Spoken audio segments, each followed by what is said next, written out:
G'day, I'm Jet Worsling, and while I love fishing all around Australia's insane outdoor environments, freshwater fishing is honestly one of the best ways to spend a few hours or even a few days. And even though Australia is actually the second driest continent on Earth behind Antarctica, believe it or not, we've still got some unreal freshwater fishing right across the country. So come along and I'll show you how you can get into it.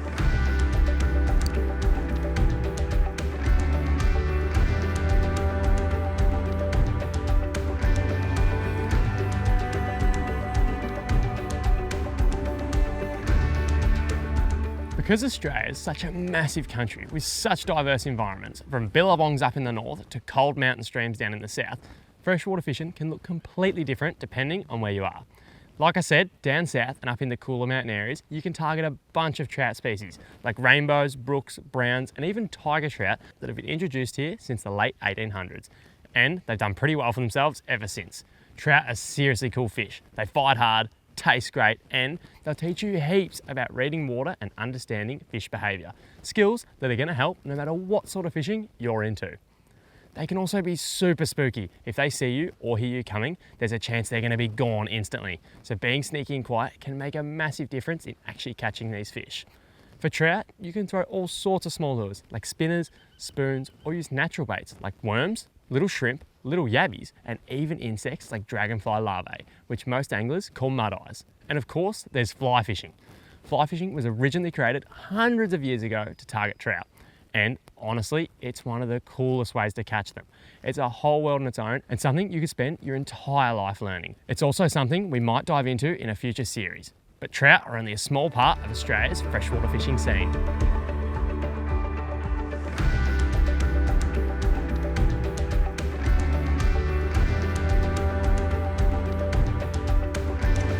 Yep, buddy. That's a nice fish. Yep. Sorry. Yeah, Oh, I'm on two. Are you on two? Yep.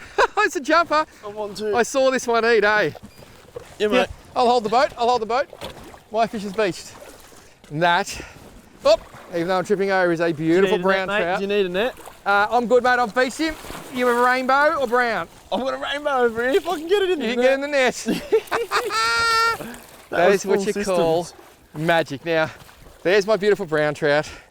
That is a beautiful rainbow trout. One on a hard body. I actually went to the floating 7 in the jointed. Yeah. How good did it look in the water? Good. Looked good enough to get eaten. You went back to the fly again, and this has just been mind-blowing. Some beautiful fish, incredible scenery, fly and lure, drifting our way down a beautiful river. Doesn't get a lot better, does it, mate? That's awesome. Great company as well. Brown and rainbow going back, mate. Happy days. Beautiful thing. I love them all. Oi. That way, buddy. See you later. A whole stack of our inland rivers, lakes, and dams are packed with awesome native fish like yellow belly, which are also known as golden perch, as well as silver perch, eel-tailed catfish, and one of the biggest freshwater fish on the planet, the mighty Murray cod. These fish can be caught on all types of lures, bait and even flies, but bait fishing for inland natives can be especially fun and accessible to absolutely everyone. Along with natural baits like worms, grubs, and yabbies, they'll also smash really weird stuff like cheese, sweet corn, and even chicken. Seriously, you can basically share your lunch with them.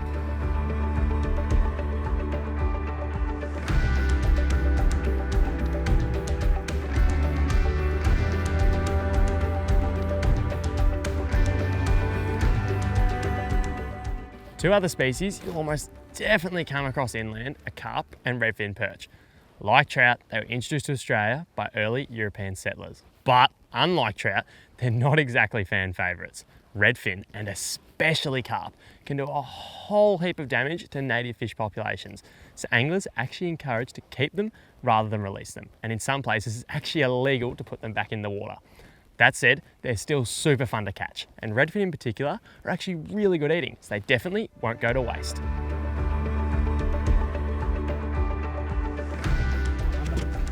Very easy, but nice one, mate. Good work. How's the timber you're putting out of? Yeah. There's a beautiful looking redfin, mate. In the freshwater parts of coastal rivers through the entire southeast, you'll also find Australian bass and their close cousin, the estuary perch. This here is my local estuary perch fishery, and it's an absolute winner. These fish are insanely fun on lures and are one of the reasons so many people get addicted to freshwater fishing. You can actually eat them too, but a lot of anglers, like myself, choose to let them go because they're just too good to only catch once. And if you're practicing catch and release, looking after the fish properly is so important.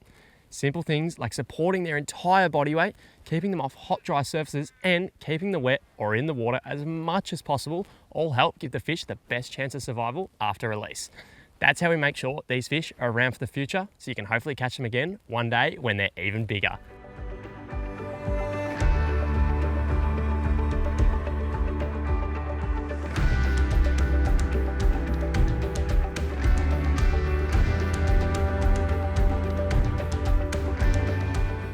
Up north in the tropics, freshwater fishing becomes a whole different game once again. You've got incredible species like monstrous barramundi, surface-feeding Saratoga, hard-fighting sooty grunter, and even jungle perch. They're all incredible fish to target on lures, flies, or bait, and they actually make me jealous as a Victorian. But there's one thing you always need to remember up there that down south, I don't have to worry about: crocodiles. A lot of these rivers and billabongs are all croc country. So always fish with experienced locals who know the area and never take risks around the water. That's it, mate. You want to be right on the edge of that reed bank. That's good. It's working. Yeah.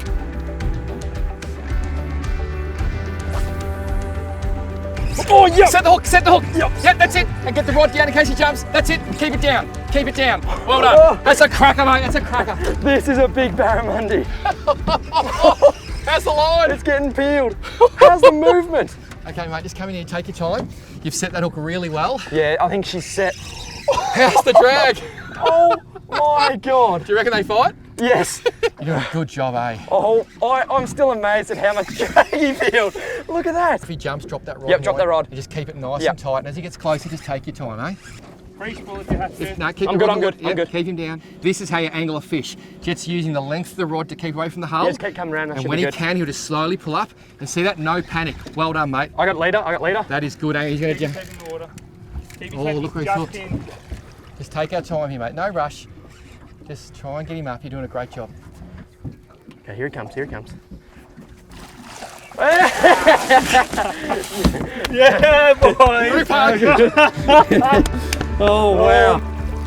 How good is this? Let's get her back. Oh, It's better than good, mate. Better than good. Just poke the head that way so she can go.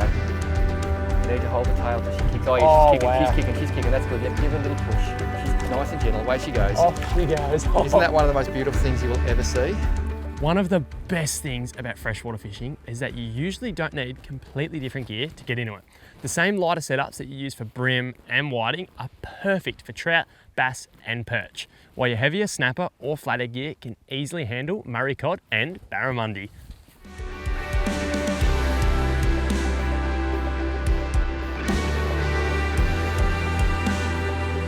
So, if you've never tried freshwater fishing before, I seriously recommend you go give it a crack. You might end up loving it just as much as I do.